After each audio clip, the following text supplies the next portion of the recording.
Il ricongiungimento familiare il giorno di Natale, non vi cito neanche l'ultimo dell'anno, parlo del giorno di Natale, lo trovo che non cambia il corso della storia del coronavirus. Un decreto a cui mancano due cose, la coerenza e l'umanità. Un DPCM che il presidente Zaia oggi ha duramente contestato, mettendo nero su bianco tutte le osservazioni che lo stesso Veneto farà a Roma, nella speranza di essere ascoltato.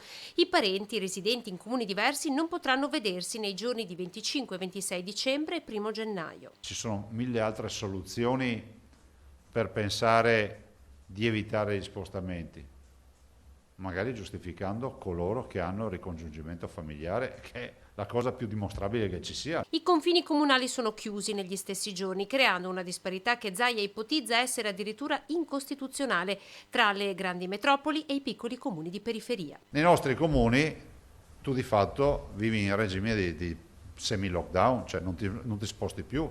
Cioè nei nostri comuni in quei giorni vivi l'effetto della zona rossa, anche se sei in zona gialla. Così creano conflitto sociale, meglio conflitto sociale, creano guerra tra poveri, perché sarà inevitabile che poi ci saranno dei cittadini di serie A e di serie B. Un decreto incoerente dal punto di vista epidemiologico. Le osservazioni fatte sugli spostamenti sono, ribadisce Zaia, di sanità pubblica. La bozza è arrivata nella notte. Le osservazioni sono già state inviate, ma sono poche le speranze che il governo rimoduli il DPCM ascoltando le regioni.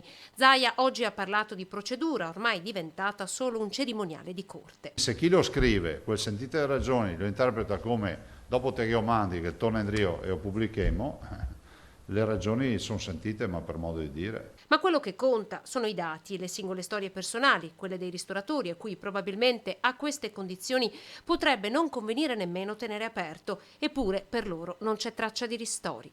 Qui non c'è traccia di storia, E poi un passaggio anche sul ruolo dei prefetti chiamati dal governo oggi a gestire il trasporto pubblico locale con l'apertura al 7 gennaio delle scuole. Non puoi, come si può dire, esautorare competenze regionali perché bisogna puntare all'equa divisione del malessere.